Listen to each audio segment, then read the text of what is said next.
Now, Bruce, just look right into the camera lens right here and tell us your name, your age, and where you were born. My last name is Lee, Bruce Lee. I was born in San Francisco in 1940. I'm 24 right now. And you worked in motion pictures in Hong Kong? Yes, since I was around 6 years old. And when did you leave Hong Kong? 1959, when I was 18. I see. Now look over to me, Bruce, as we talk. I understand you just had a baby boy? Yeah. And you've lost a little sleep over it, have you? 3 nights. And tell the crew what time they shoot the pictures in Hong Kong. Well, it's mostly in the morning because it's kind of noisy in Hong Kong, you know, around 3 million people there. And so every time when they have picture, it's mostly, say, around 12 a.m. to 5 a.m. in the morning. I see. They'd love that there. And you went to college in the United States? Yes. And what did you study? Philosophy. I see. Now, you told me earlier today that karate and Jiu Jitsu are not the most powerful of the best forms of Oriental fighting. What is the most powerful of the best form? Well, it's bad to say the best, but in my opinion, I think Gung Fu is pretty good. Would you tell us a little bit about Gung Fu? Well, Gung Fu is originated in China. It is the ancestor of karate and Jiu Jitsu. It's more of a complete system and it's more fluid. By that I mean it's more flowing. There is continuity in movement instead of one movement, two movement, and then stop. Would you look right into the camera lens and explain the principle of the glass of water as it applies to Gung Fu? Well, Gung Fu, the best example would be a glass of water. Why? Because water is the softest substance in the world, but yet it can penetrate the hardest rock or anything, granite, you name it. Water also is insubstantial. By that I mean you cannot grasp hold of it. You cannot punch it and hurt it.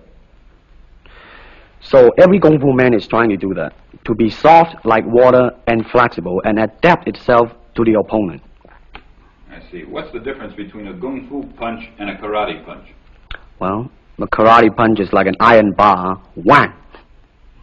A Kung Fu punch is like an iron chain with an iron ball attached to the end, and it go whang, and it hurt inside. Okay. Now we're going to cut, and in just a second we'll have you stand up and show us some Gung Fu and some movements in Gung Fu. Okay. Cut. Got it. Okay. Test X2, take 1. Speed. Now look directly into the camera, Bruce. Directly at it. And now give me a 3/4 this way. And hold it. And give me a profile that way, all the way. Good. Hold it. Now come back to a profile on the other side.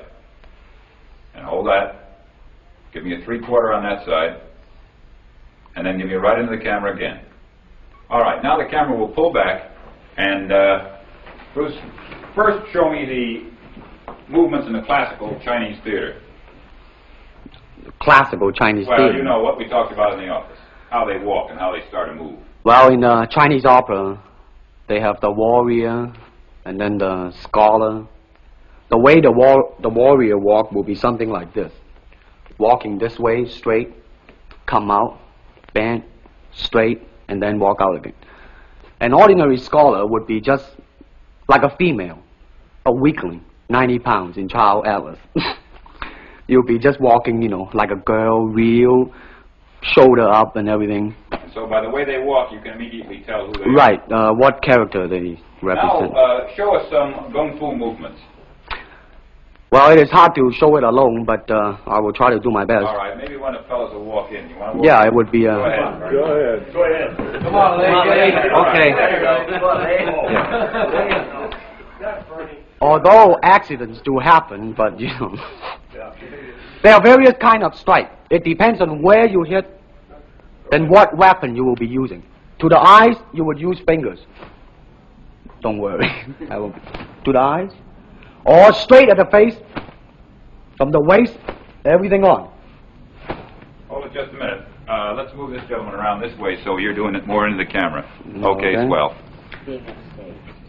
And then there is band arm strike, using the waist again into a back fist. And let's have the assistant director back up just a ways. Okay, go ahead. Continue. And then, of course, Kung Fu is very sneaky. You know, the Chinese, they always hit low. From high, go back to the groin. Don't worry. Now turn around the other way with you, Bruce. Oh, okay. Yeah. And, Would you want him? yes. These are just natural reactions. That's Right. That is Right. Natural Right into the camera. Cheat into the camera a little bit and show this again. All right. Go ahead. There is the finger jab. There is the punch. There is the back fist and then low. Of course, then they use leg straight at the groin or come up. Or, if I can back up a little bit, they start back from here and then come back. All right. It's kind of worried. He has nothing to worry about. Now, No. once again, show us how a good Gung Fu man would very coolly handle it and walk away, rather than get involved in a series of actions. Cut it. Sound. Okay.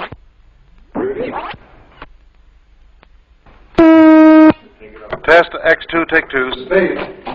Now, Bruce, so that we can clearly see what you're doing this time, we'll face the fact that there's nobody there. Show me now the difference between Jiu Jitsu, which is long and involved, and Gung Fu, which is very quick if you have an opponent. All right, for instance, you will read it in a book, in a magazine and everything, that when somebody grab you, you will first do this, and then this, and then, and then, and then, and then, thousands of steps before you do a single thing.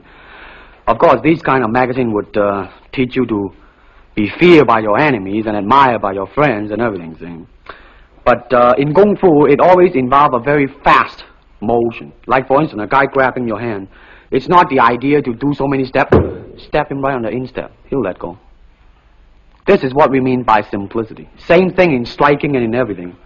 It has to be based on a very minimum motion, so that everything would be directly expressed. One motion, and he's gone. Doing it gracefully, not to go yelling and jumping all over him, but to do Excuse me. That's it. Okay. Now, show me once again just a few movements there. Well, Kung Fu can be practiced alone or with a partner. Practicing alone, they involve forms. Some imitate a crane, a monkey, a praying mantis. This is a crane form. Start off.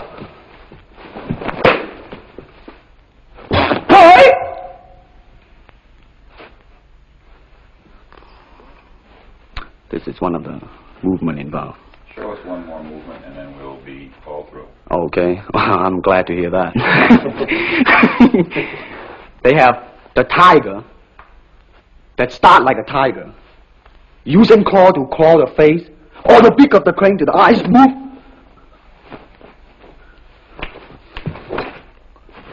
This is some of the movement involved. Thank you very much. Thank you very much.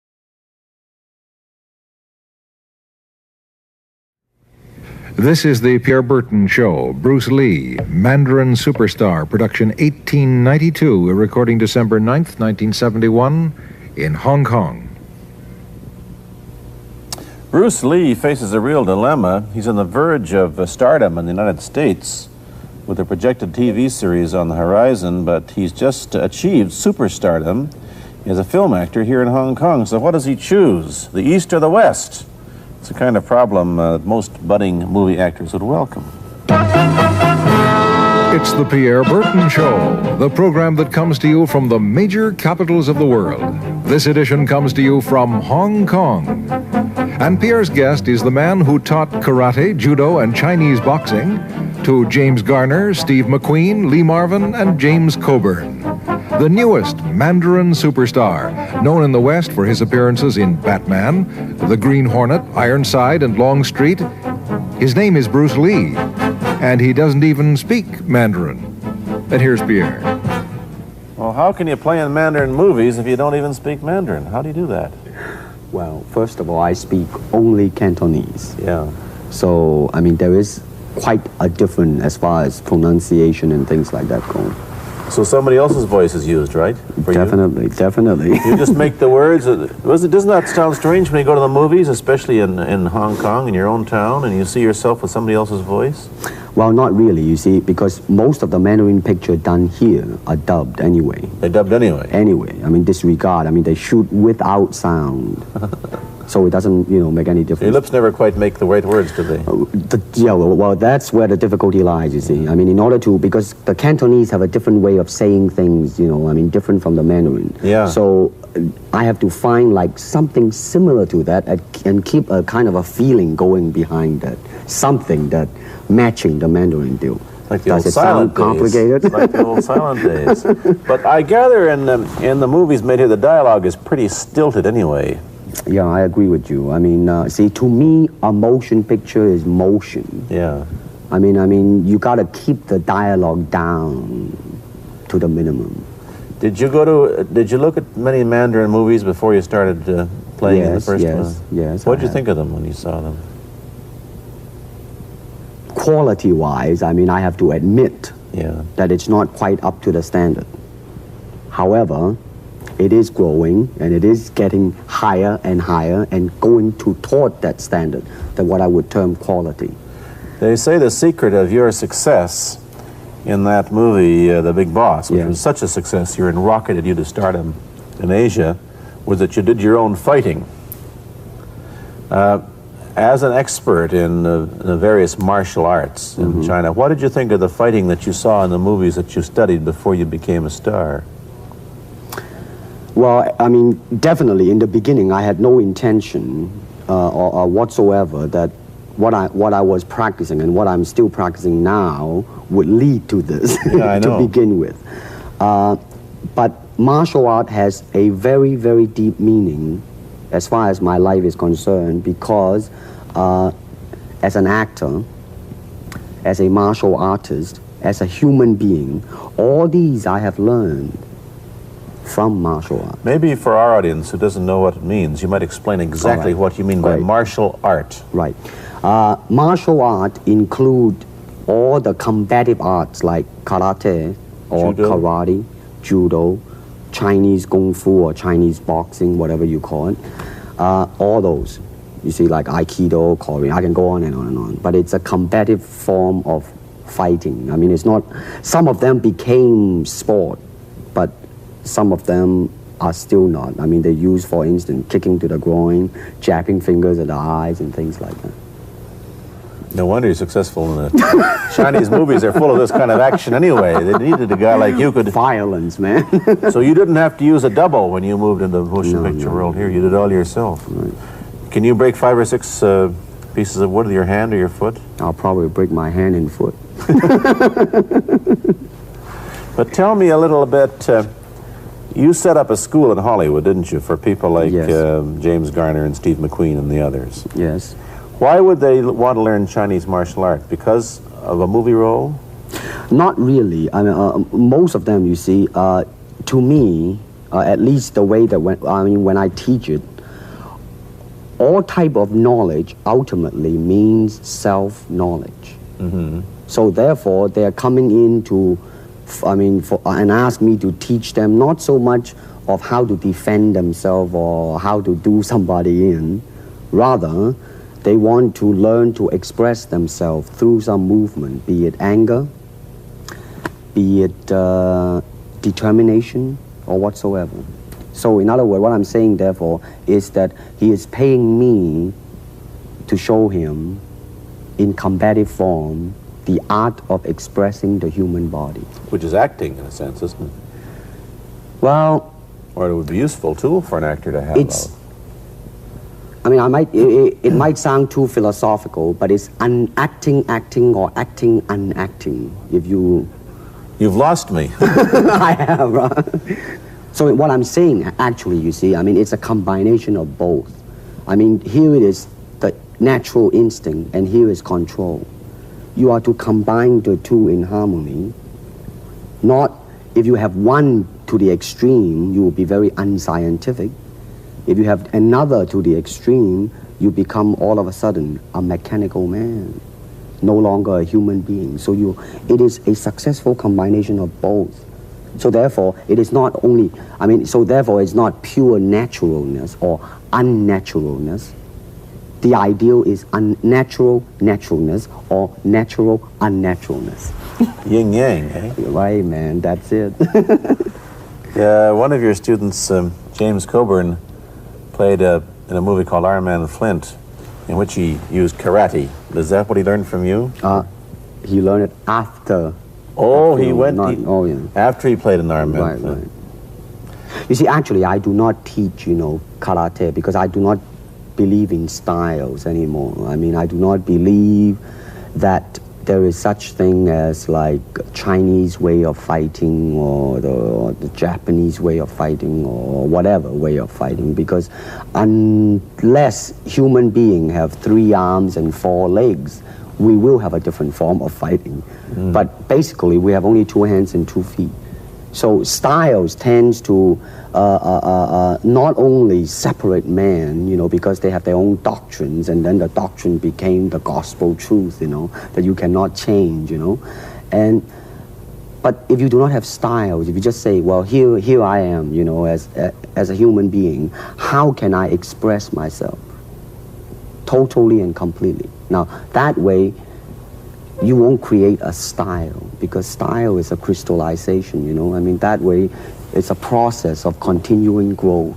You talk about Chinese boxing. How does it differ from, say, our kind of boxing? Well, first we use the feet. That's and then we use the elbow. And you use the thumb too? You name it, man. We use it all. You have to, you see, because, that is the expression of the human body. Everything, not just the hand. And when you're talking about combat, well, if it is a sport, now you're talking about something else. You have regulations, you have rules. But when you're talking about fighting as it is, no rules. With no rules. Not real fighting. Well, then, baby, you better train every part of your body. And when you do punch, now I'm leaning forward a little bit, hoping not to hurt any camera angle. You gotta put the whole hip into it and snap it and get all your energy in there and make this into a weapon. I don't want to tangle you in any dark that right now. You came at me pretty fast there. What is the difference between Chinese boxing and what we see these young men doing at 8 o'clock every morning on the rooftops in the parks called shadow boxing, which they're always... Well, actually, you see, that is part of Chinese boxing. It is. There are so many schools. Everybody here seems to be, going like this all the time. Well, that's good. I'm very glad. I'm very glad to see that, because at least somebody is caring for their own body, right? Yeah. That's a good sign. Well, it's a kind of a slow form of exercise, which is called Tai Chi Chuan. I'm speaking Mandarin just now. Yeah. Cantonese Tai Chi Kun, okay? I see. And it's more of an exercise for the elderly, not so much for the young. Give me a demonstration. Show me. Can you do it, a little bit of it? Just so the hand-wise is very slow. Oh, is it? And you push it out, but all the time you are keeping the continuity going. Bending, stretching, everything, you just keep it moving. It's like a ballet dancer there. Yeah, it is. To them, you see, the idea is running water never grows stale. So you got to just keep on flowing. Of all your students, famous, James Garner, Steve McQueen, Lee Marvin, James Coburn, Roman Polanski, which was the best? Who adapted best to this Oriental form of exercise and defense? Well, depending, okay? Now, as a fighter, Steve McQueen, now, he is good in that department because that son of a gun got the toughness in him. Yeah, you see it on the screen. He would say, all right, baby, here I am, man. And he'll do it. Yeah. Now, James Coburn is a peace-loving man. Yeah, I met him. Right? You've met him. He's really, really nice. Super mellow and all that. Now, he appreciates the philosophical part of it. Therefore, his understanding of it is deeper than Steve. So it's really hard to say. You see what I'm saying now? I see. It's different. So that's, depending on what you see in it. Interesting. We don't, in our world, and haven't since the days of the Greeks who did, combined philosophy and art with sport. But quite clearly, the Oriental attitude is that the three are facets of the same things. Man, listen, you see, really, to me, okay, to me, ultimately, martial art means honestly expressing yourself. Now, it is very difficult to do. I mean, it is easy for me to put on a show and be cocky and be flooded with a cocky feeling and then feel like pretty cool and all that. Or I can make all kinds of phony things, you see what I mean, blinded by it. Or I can show you some really fancy movement. But to express oneself honestly, not lying to oneself, and to express myself honestly, now that, my friend, is very hard to do. And you have to train. You have to keep your reflexes so that when you want it, it's there. When you want to move, you're moving. And when you move, you are determined to move. Not taking 1 inch, not anything less than that. If I want to punch, I'm going to do it, man, and I'm going to do it, you see. So, I mean, so that is the type of thing you have to train yourself into it, to become one with the, you think? Yeah, this is very un-Western, this attitude. I want to ask you about your movie and TV career, but first we'll take a break. Then I'll be back with Bruce Lee.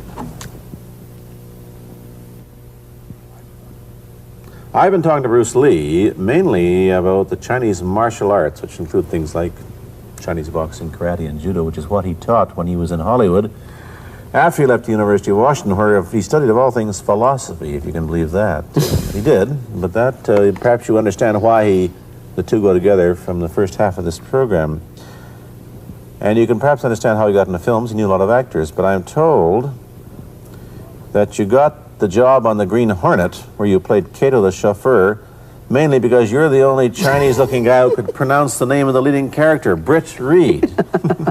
I meant that as a joke, of course. And it's a heck of a name, man. Yeah. I mean, every time I said it at that time, I was super conscious. I mean, really now, that's another interesting thing, huh? Let's say if you learn to speak Chinese. Yeah. And it's it's not difficult to learn and speak the word. The hard thing, the difficult thing, it's behind what is the meaning, what brought on the expression and feelings behind those words. Like when I first arrived in the United States, and I look at a Caucasian, and I really would not know whether he was putting me on, or is he really angry, because we have different way of reacting to it. See, those are the difficult things, you see. It's almost as if you came upon a strange race where a smile didn't mean what it does to us. In fact, a smile doesn't always mean the same, does it? Of course not. Yeah, I just thought of that. Tell me about the big break when you played in Longstreet. I must tell the audience that Bruce Lee had a bit part or a supporting role in the Longstreet series, and this had an enormous effect on the audience. What was it? Well, you see, the title of that particular episode of Longstreet is called The Way of the Intercepting Fist. Now, I think the successful ingredient in it was because I was being Bruce Lee. Yourself? Myself, right. And did that part, just express myself, like I say, honestly express myself at that time. And because of that, I brought, favorable mentioning in like New York Times, which says like the Chinaman, who incidentally came off quite convincingly enough to earn himself a television series, and so on and so on and so forth. Can you remember the lines by Sterling Sullivan, the key lines? He's one of my students, you know that? Was he too? Yes. You've had everybody as your student. But you read, there were some lines that expressed your philosophy. I don't know if you remember them or not. I remember that. I said, this is what it is, okay? You're talking to Longstreet, played by James Francesca. I said, empty your mind. Be formless, shapeless, like water. Now you put water into a cup, it becomes the cup. You put water into a bottle, it becomes the bottle. You put it in a teapot, it becomes the teapot. Now water can flow, or it can crash. Be water, my friend. Like that, you see? Yeah, I see. I get the idea. I get the power behind it. So, now, two things have happened. First, there's a pretty good chance that you'll get a TV series in the States called The Warriors, in which you use, what, the martial arts in a Western setting? That was the original idea. Now, Paramount, I did Longstreet for Paramount, and Paramount wants me to be in a television series. On the other hand, Warner Brother wants me to be in another one, but both of them, I think, they want me to be in a modernized type of a thing. And they think that Western idea is out. Whereas you want to do the Western, eh? I want, because you see, I mean, how else can you justify all these punching and kicking and violence except in that period of the West? I mean, in nowadays, I mean, you don't go around on the street kicking people or punching people. Because if you do, that's it. I mean, I don't care how good you are, you know. But this is true also of the Chinese dramas, which are mainly costume dramas. They're all full of blood and gore over here. You mean here? Yeah. Well, unfortunately, you see, I hope that the picture I am in would either explain why the violence was done, whether right or wrong or whatnot. But unfortunately, pictures, most of them here, are done mainly just for the sake of violence. You know what I mean? Like, you know, fighting for 30 minutes, get stabbed 50 times. And but I'm fascinated. Let me give you your microphone back. I'm fascinated that you came back. I am a martial artist. You came back to Hong Kong on the verge of success in Hollywood and full of it. And suddenly, on the strength of one picture, you become a superstar. Everybody knows you. You have to change your phone number. You get mobbed in the streets. Now, what are you going to do? Are you going to be able to live in both worlds? Are you going to be a superstar here, or one in the States, or both? Well, let me say this. First of all, the word superstar really turned me off, and I'll tell you why. Because the word star, man, it's an illusion. It's something what the public calls you. You should look upon oneself as an actor, man. I mean, you would be very pleased if somebody say, hey, man, you are a super actor. It is much better than, you know, superstar. Yeah, therefore, you've got to admit that you are a superstar. You're not going to, if you're going to give me the truth. I'm honestly saying this, okay? Yes, I have been very successful. Yeah. Okay? But I mean, I think the word star I do not look upon myself as a star. I really don't. I mean, believe me, man, when I say it. I mean, I'm not saying it because what are you going to do? Let's get back to the question. Okay. Are you going to stay in Hong Kong and be famous? Or are you going to go to the United States and be famous? Or are you going to try and eat your cake and have it too? I am going to do both because, you see, I have already made up my mind that in the United States, I think something about the Oriental, the true Oriental should be shown. Hollywood sure as heck hasn't. You better believe it, man. I mean, it's always that pigtail and bouncing around, chop, you know, with the eyes slant and all that. And I think that's very, very out of Is it true that you were, the first job you had was being cast as Charlie Chan's number one boy? Yeah, number one son, yeah. No, they never made a movie. No. They were going to make it into like a new Chinese James Bond type of a thing. Now that, you know, the old man Chan is dead, Charlie is dead, and his son is carrying on. But they didn't do that. No. Batman came along, you see, because and then everything was started to be going into that, you know, that kind of which you were in. But by the way, I did a really terrible job in that, I have to say. Really? You didn't like yourself? I didn't see it. Let me ask you, however, about the problems that you face as a Chinese hero in an American series. Have people come up in the industry and said, well, we don't know how the audience are going to take a non-American?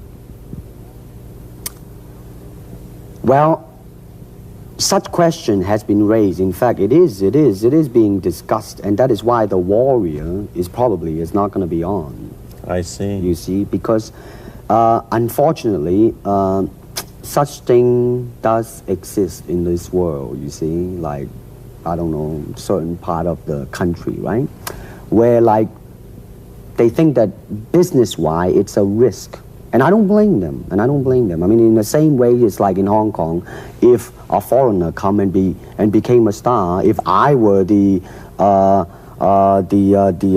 man with the money, I probably would have my own worry of whether or not the acceptance would be there. But that's all right, because if you honestly express yourself, it doesn't matter, see? Because how about the other side of the coin? Is it possible that you are, I mean, you're fairly hip, and fairly Americanized. Are you too Western for Oriental audiences, do you think? Oh man, like how? I have been criticized for that. You have, eh? Oh, I would yes, think definitely. Well, let me say this. When I do the Chinese film, I'll try my best not to be as American as I, have been adjusted to for the last 12 years in the States. But when I go back to the States, it seems to be the other way around. You know You're what too I mean? exotic, eh? Yeah, man. I mean, they're trying to get me to do too many things that are really for the sake of being exotic. You understand what I'm trying to say? Oh, sure. So it's really, I mean, it's when you live in both worlds, it brings us problems as well as advantages, and you've got both. Time to go to a commercial. I'll be back in a moment with Bruce Lee. Let me ask you whether the change in attitude on the part of the Nixon administration towards China has helped your chances of starring in an American TV series. Well, first of all, this happened before that. Yeah. But I do think that things of Chinese will be quite interesting for the next few years. I mean, not that I'm politically, inclining toward anything. No, I understand that. I'm just wondering. But I mean, once the opening of China, that it will bring more understanding. Yeah. More things that are, different, and maybe in the contrast of comparison, some new thing might grow. So therefore, I mean, it's a very rich period to be in. I mean, like if I were born, let's say, 40 years ago. Yeah. If I have a thought in my mind, I said, boy, I'm gonna star in a movie or star in a television series in America. Well, that might be a vague dream, but I think right now, maybe, man. You still think of yourself Chinese, or do you ever think of yourself as North American? You know what I want to think of myself? As a human being. Because, I mean, I don't want to sound like, as Confucius say, but under the sky, under the heaven, man, there is but one family. It just so happened, man, that people are different.